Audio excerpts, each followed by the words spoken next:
오늘은 머리에서 현장으로라는 제목으로 함께 하나님의 은혜를 나누도록 하겠습니다. 세상에서 가장 먼 길이 어디일까요? 한국에서는 판문점에서 땅끝 마을까지가 가장 먼 거리라고 할 수가 있겠고, 세계에서는 전 세계를 한 바퀴 도는 길이 가장 먼 길이라고 할 수가 있을 겁니다.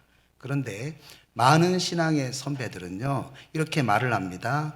머리에서 가슴까지, 가슴에서 현장까지가 가장 먼 거리다, 이렇게 말을 합니다. 어떤 사람이 수영을 배우고 싶어서 시중에 나와 있는 수영 교본을 전부 다 섭렵을 했습니다. 통달을 했어요. 자유형의 팔의 각도는 어떻게 해야 되는지, 또 팔 동작은 어떻게 해야 되고, 또 발 동작은 어떻게 해야 하는지, 호흡은 어떻게 해야 하는지 머리로 전부 다 배웠습니다.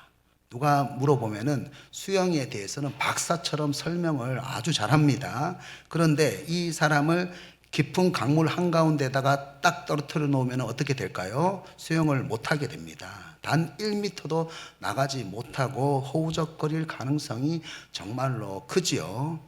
우리는 머리로 아는 그 지식을 몸으로 익히기 위해서 수많은 훈련을 해야 합니다. 우리가 매주일 설교를 듣고 성경 공부를 하고 기독교 서적도 개인적으로 찾아서 읽게 되는데요. 여러분, 그런데 정말로 이상합니다.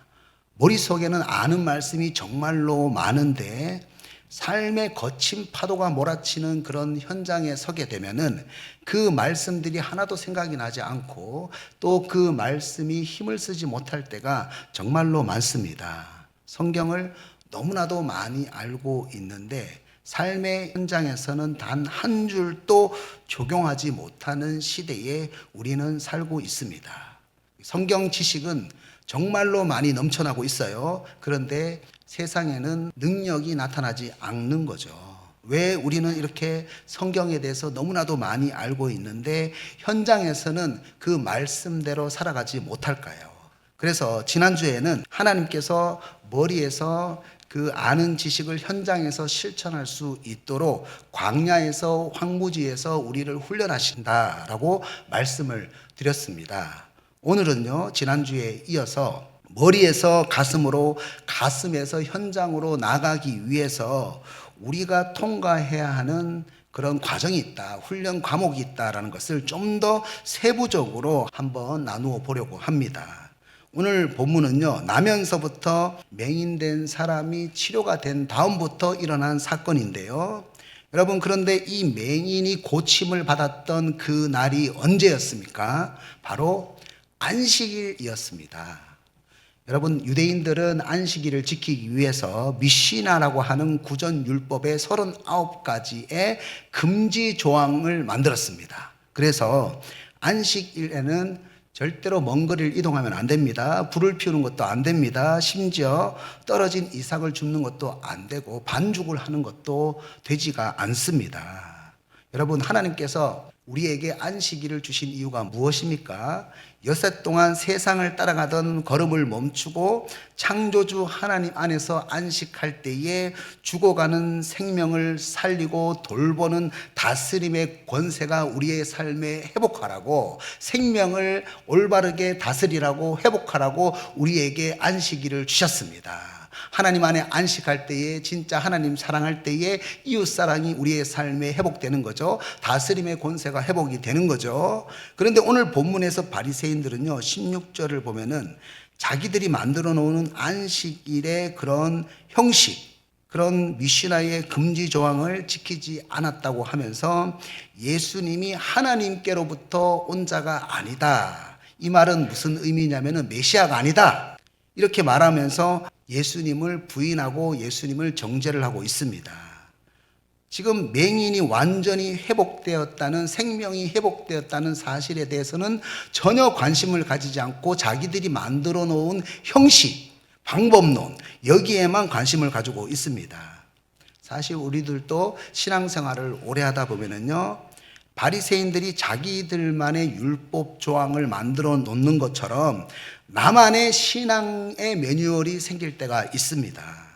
어떤 분들은 성경을 읽는데요, 시간과 장소를 정해놓고 성경을 읽는 분들이 계십니다. 기도를 할 때도 시간과 장소를 정해놓고 기도를 하는 분들이 계십니다. 참 귀하죠.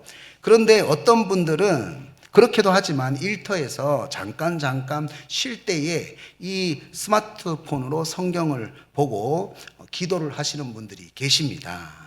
그때에도 하나님이 주시는 감동이 있습니다. 하나님이 주시는 은혜가 있어요. 그래서 내가 일터에서 잠깐 쉬는 시간에 스마트폰으로 성경을 읽었는데 하나님께서 그 성경 말씀을 통해서 나에게 이런 음성을 주셨어. 하나님께서 나에게 이런 강력한 은혜를 주셨어. 이렇게 엄격한 신앙생활을 하는 사람에게 나누었는데요, 그때에 엄격한 신앙생활을 하는 그 사람이 이런 말을 하는 거죠. 어떻게 스마트폰으로 성경을 읽을 수가 있어? 또 하나님을 만나는데 시간과 장소를 정해놓고 만나야지. 하나님을 대하는 태도가 너무 가벼운 거 아니야? 너무 실망이다. 그러면은 이 사람은 일터에서 스마트폰을 통해 가지고 성경을 읽을 때에 분명히 하나님의 은혜를 크게 받았는데, 성령의 감동하심이 있었는데 그 사실을 부정당하게 되고 정죄를 당하게 되는 거죠. 그러면은 그 사람에게 임재하신 성령 하나님은 어떻게 되겠습니까? 또 어떤 사람은 예배를 드릴 때에 피아노와 오르간 반주를 통해서 찬송가를 부르면서 아주 엄숙한 분위기에서 은혜를 받는 분들이 계십니다. 그런데 어떤 사람은 예배를 드릴 때에 드럼, 여기 우리 교회에 드럼이 있는데 드럼, 베이스, 기타, 또 신디사이저, 건반을 통해 가지고 복음성가를 부르면서 자리에 일어나 가지고 또 뛰면서 두 손을 높이 들면서 은혜를 받는 사람들도 있습니다. 이때에 엄격한 신앙을 가지고 있는 사람들이 저렇게 예배하는 것이 너무 세속적이지 않습니까? 이렇게 말을 하는 거죠. 그러면은요, 그 사람에게 임재하신 성령 하나님은 어떻게 되는 것입니까? 우리가 하나님께 봉사를 할 때에도 이런 차이가 발생될 때가 있습니다. 내가 만들어 놓은 신앙의 매뉴얼대로 많은 사람들이 그렇게 봉사를 해야 된다라고 생각을 하면서 다른 사람에게 정죄를 할 때가 많습니다. 그래서 하나님이 다른 방법으로 역사하셔도 하나님께서는 역사하십니다. 할렐루야. 그런데 그런 역사를 부인하는 거죠. 다른 방법으로 하나님께서 일하셔도 그 생명이 살아나는데 그 생명이 살아나는 현장을 바라보지 못하고 내가 하는 방법대로 하지 않았다고 정죄하는 그런 일들이 상당히 많이 생기게 된다는 겁니다. 여러분, 이렇게 내가 주장하는 방법대로 해야 한다는 나만의 신앙의 매뉴얼이 절대가 될 때에 오히려 하나님의 구원 사역을, 생명을 살리는 사역을 바라보지 못하고 가로막는 장애물이 될 때가 상당히 많습니다. 어느 마을에 아주 오래된 정자가 있었습니다. 그래서 마을 사람들이 이 정자를 지키기 위해서 정자 안에서는 절대로 신발을 벗지 마십시오. 정자 기둥에는 기대지 마세요. 그리고 그 외에도 정말로 많은 규칙들을 만들었어요. 그런데 어떤 일이 발생되냐면은 사람들이 이 정자를 지키기 위해서 그 정자에서 편히 쉬지 못하는 거예요. 여러분, 정자의 존재 이유가 무엇입니까? 여러분, 그 정자에 왜 갑니까? 쉬기 위해서 가는 겁니다. 그런데 쉼의 기능은 완전히 사라지고 관리의 기능만 남게 되는 거죠. 우리들이 머리에서 현장으로 말씀을 적용하지 못하는 이유가 무엇일까요? 나만의 고정관념 때문입니다.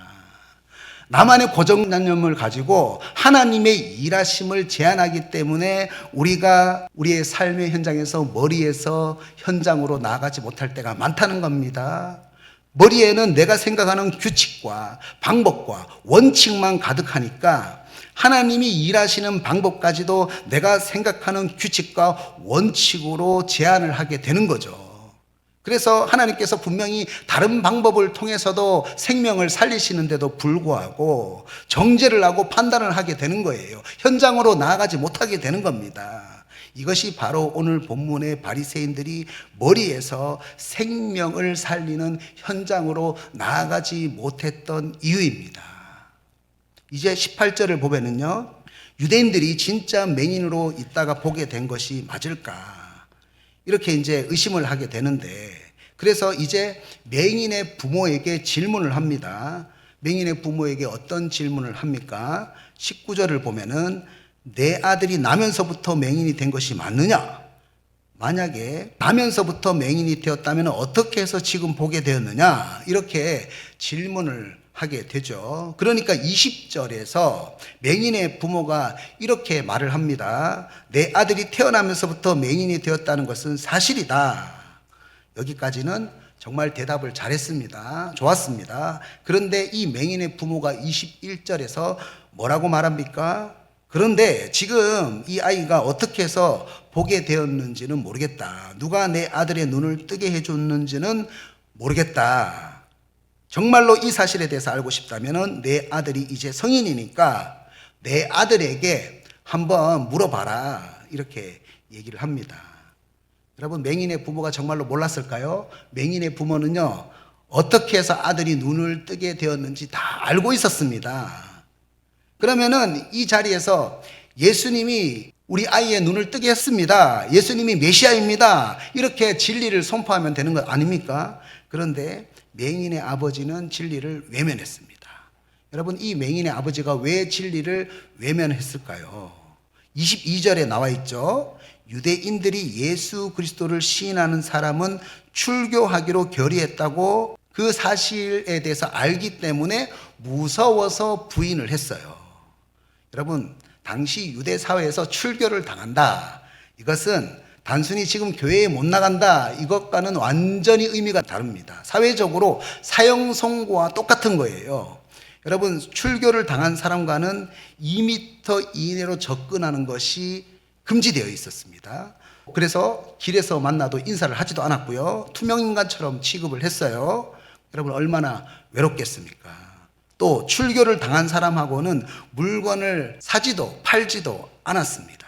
그래서 시장에서 식재료를 구하는 것도 정말로 어려웠습니다. 그리고 또 출교를 당한 사람하고는 같이 일을 할 수가 없었습니다. 그러면은요, 어떻게 됩니까? 일자리를 구하지 못하게 되는 거예요. 여러분, 맹인의 부모가 왜 진리에 대해서 알고 있으면서 그 진리에 대해서 고백하지 못하고 그 진리를 외면했는지 이해가 어느 정도는 되지요. 경제적인 보복을 당하기 때문에 예수님이 메시아입니다 라고 선포하지 못했습니다. 우리도 예배 시간에 말씀대로 살아야 합니다. 이 말씀을 제가 여러분에게 드리면은 이 자리에서는 아멘, 말씀대로 살겠습니다, 말씀대로 순종하겠습니다, 이렇게 고백을 합니다.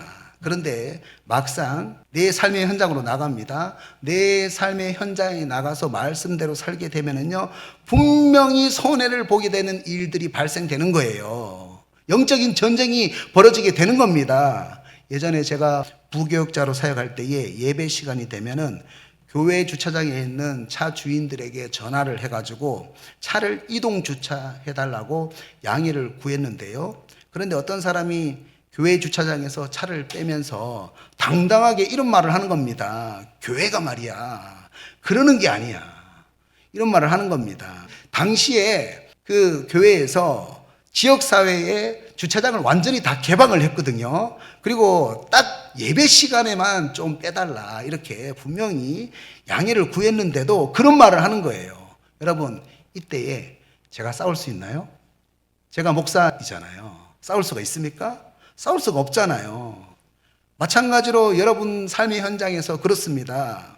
예수를 믿지 않는 가족들과 친척들과 이웃들과 관계를 하다 보면은요, 항상 내가 예수를 믿기 때문에 항상 더 큰 손해를 받아야 할 때가 많다는 거죠. 그래도 베드로전서 2장 19절에 있는 말씀처럼 부당하게 고난을 받아도 하나님을 생각함으로 슬픔을 참으면은 아름답다라고 말씀을 했기 때문에 구원을 위해서 그 사람을 품어야 됩니다. 그것이 우리의 삶의 아름다운 일이죠.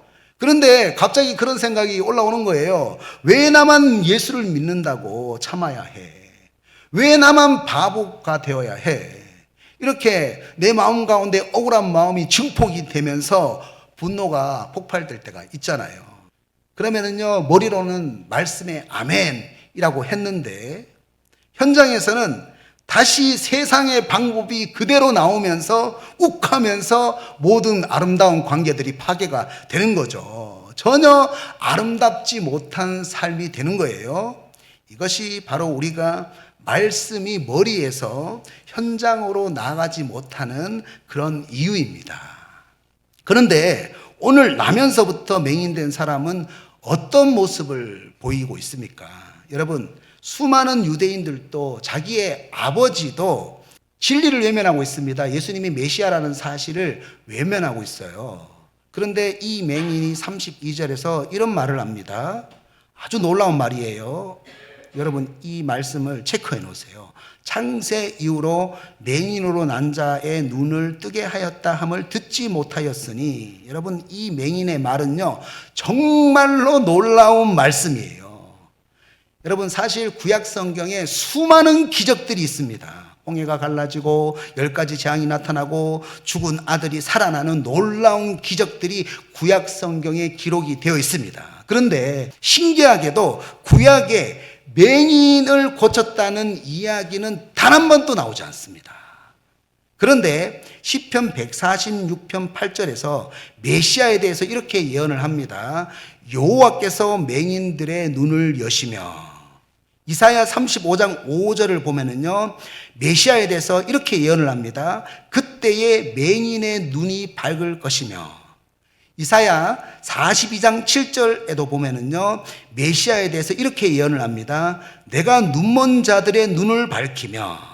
그래서 당시에 구약 성경을 연구하는 유대 랍비들은요, 만약에 맹인을 고치는 사람이 나타나면은 반드시 그 사람은 메시아다, 이렇게 구약 성경에서 말씀한 사실을 있는 그대로 받아들였습니다. 여러분, 맹인이 눈을 뜨게 하는 기적을 하나님이 메시아를 위해서 숨겨둔 기적으로 유대 랍비들은 받아들이고 있었고, 유대 사람들은 받아들이고 있었습니다. 맹인이 눈에 뜨게 되는 그 기적을 메시아의 신분증으로 받아들이고 있었습니다. 그래서 이 16절 말씀은 맹인이 눈을 뜬 것 때문에 논쟁을 하는 거예요. 어떤 논쟁을 하냐면 메시아 논쟁을 하고 있는 장면입니다.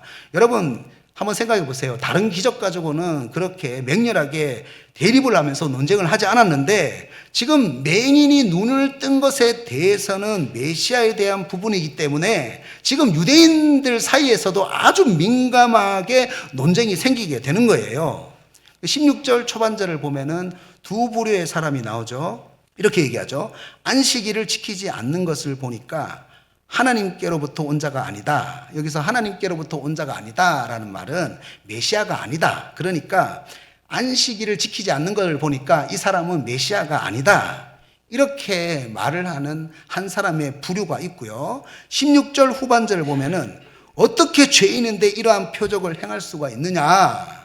이러한 표적이 뭐죠? 맹인이 눈을 뜨게 된 그런 표적입니다. 그러니까 맹인이 눈을 뜨게 된 그 표적을 보니까 이 사람은, 예수님은 메시아가 맞지 않겠느냐, 이렇게 유대인들 가운데서도 분쟁이 있었다는 사실을 알 수가 있어요. 여러분, 세례 요한이 예수님이 메시아가 맞는지 의심을 한 적이 있습니다. 그래서 마태복음 11장 3절을 보면은 세례 요한이 이렇게 말합니다. 예수께 여짜오되, 예수님께 세례 요한이 물어보는 거예요. 오실 그이가 당신이오니까 우리가 다른 일을 기다리오리까.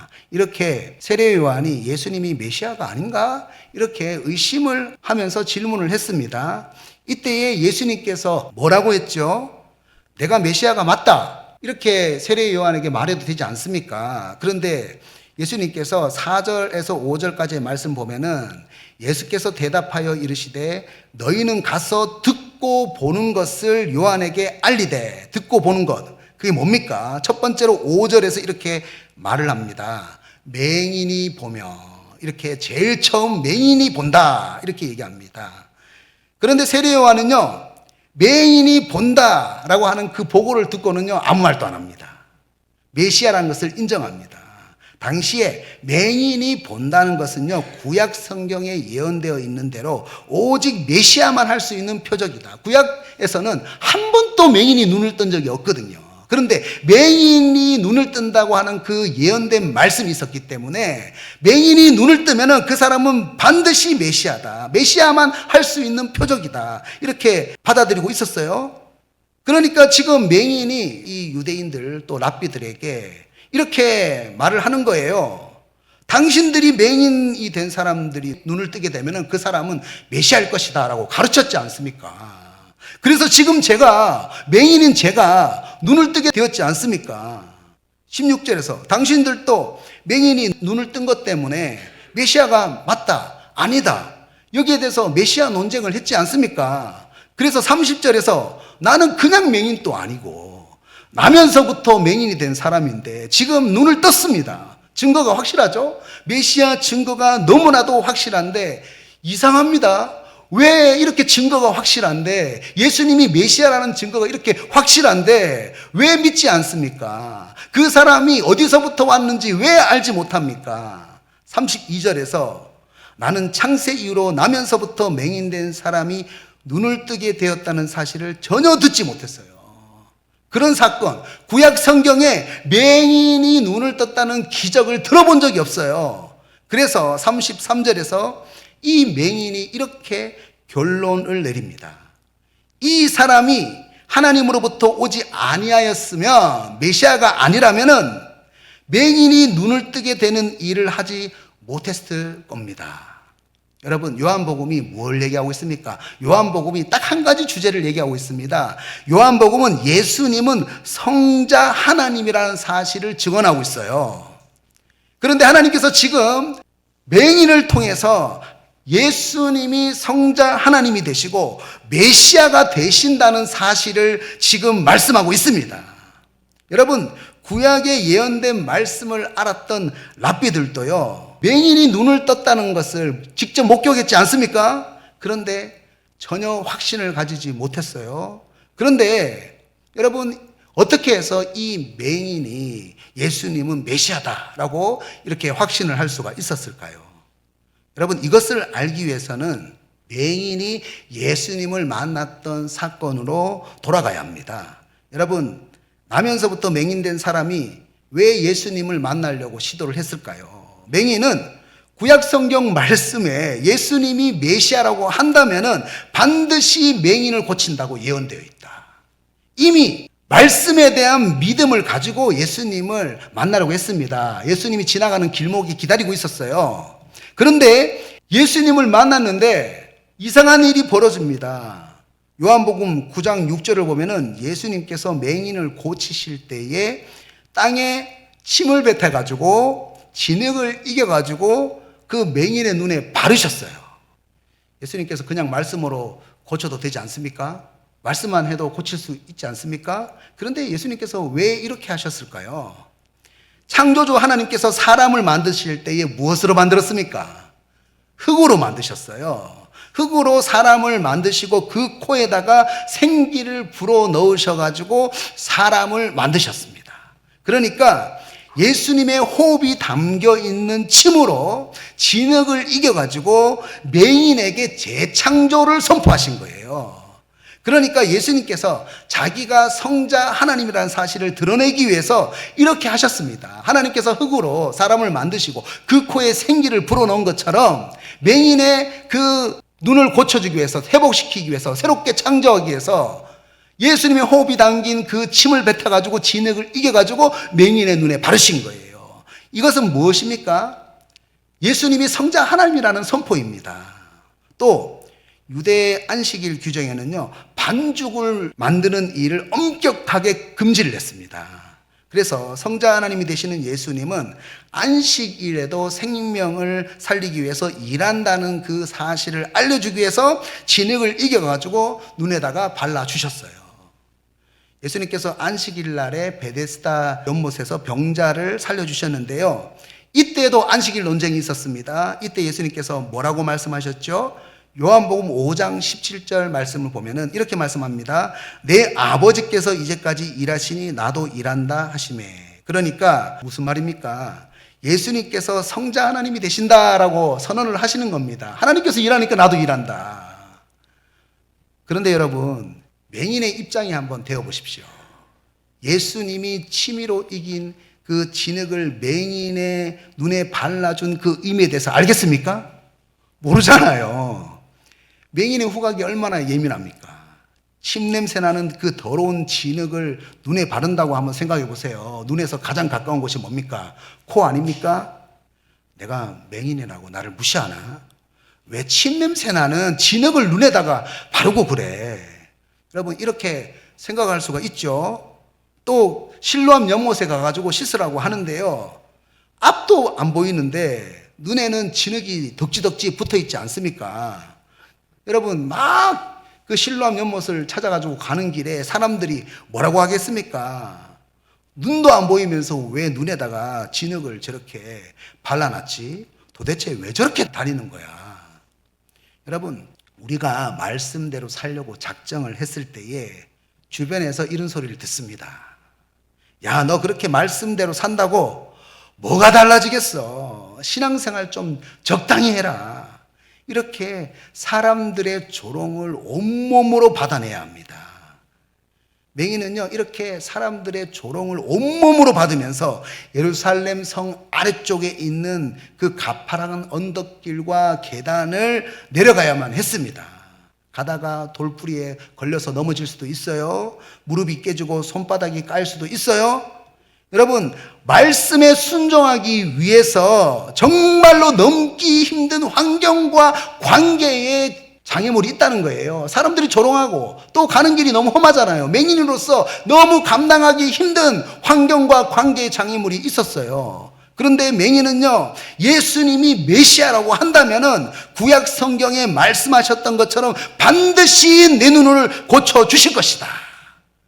이렇게 머리로 알았던 그 말씀을 현장에서 경험하기 위해서 모든 장애가 될 수 있는 환경과 관계를 뛰어넘고 실로암 연못으로 나갔습니다. 여러분, 왜 우리가 말씀에 대해서는 알지만 말씀을 내 삶의 현장에서 아는 만큼 살지를 못할까요? 맹인처럼 환경과 관계의 그 장애물을 뛰어넘어서 말씀에 순종해야 되겠다고 하는 그런 영적 싸움이 없기 때문이에요. 그런 영적 싸움을 회피하기 때문입니다. 만약 우리가 환경과 관계의 장애물을 뛰어넘어서 말씀에 순종할 수만 있다면 주님은 우리를 어떻게 부르실까요? 주님은 우리를 이렇게 부르십니다. 요한복음 9장 7절 말씀이죠. 보냄을 받은 자, 보냄을 받은 자, 사명을 감당하는 사람이다. 주님이 우리를 그렇게 부르신다는 거예요. 여러분, 어떤 사람이 정말로 하나님의 사명을 감당하는 사람입니까? 말씀에 순종하지 못하게 만드는 그런 환경이 있어요. 관계가 있어요. 그런데 그 장애물을 뛰어넘고 말씀에 순종하는 사람이 바로 사명을 감당하는 사람, 보냄을 받는 사람입니다. 맹인이 모든 환경과 관계의 장애물을 뚫고 내가 알았던 그 말씀을 현장에서 살아낼 때에, 그때에 무엇이 생기는 거예요? 강한 확신이 생기게 되는 겁니다. 그래서 바리새인들이 메시아를 부인하지 않으면 유대교에서 출교를 하겠다, 환경과 관계에 어려움을 주겠다, 이렇게 협박을 하고 핍박을 한다고 해도 직접 내가 알았던 그 말씀을 현장에서 경험을 했으니까, 직접 내가 경험한 하나님의 말씀이니까, 확신이 있으니까 전혀 그런 핍박에도 흔들리지 않는 믿음을 가질 수가 있었다는 겁니다. 여러분, 우리의 신앙이 왜 자꾸 흔들릴까요? 말씀을 정말로 많이 듣습니다. 그런데 장애물이 있어요. 환경에 장애물이 있고 관계에 장애물이 있으면은요, 그 환경과 관계의 장애물을 뚫고 아는 말씀을 내 삶의 현장에 살아내는 순종과 경험이 없기 때문에 우리의 신앙이 자꾸 흔들린다는 거예요. A.W. 토저 목사님은 하나님을 추구함이라는 책에서 이렇게 말했습니다. 하나님은 우리가 이론적으로 동의하는 지식 속에 계시지 않고 우리가 순종하며 걸어가는 그 길 위에서 우리를 기다리신다. 참된 신앙은 하나님에 대한 교리를 소유하는 것이 아니라 그분이 말씀하신 현장으로 우리 자신을 던지는 것이다. 여러분, 말씀을 가지고 현장에 내 자신을 던지십시오.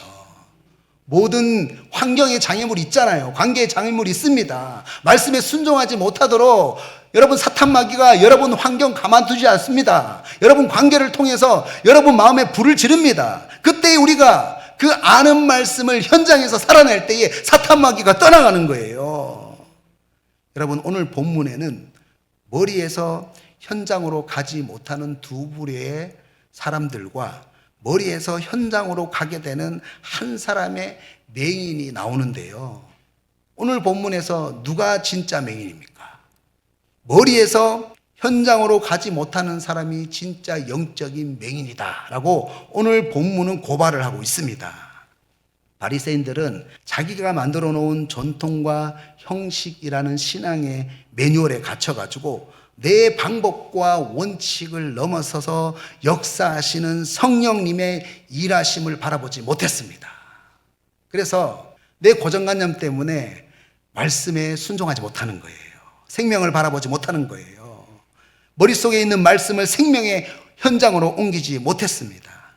여러분, 맹인의 아버지는 예수님이 메시아라는 진리를 알았어요. 그런데 그 사실을, 그 진리를 선포하게 되면은 출교를 당할까봐, 손해를 보게 될까봐 아는 말씀대로 현장에서 살아내지 못했습니다.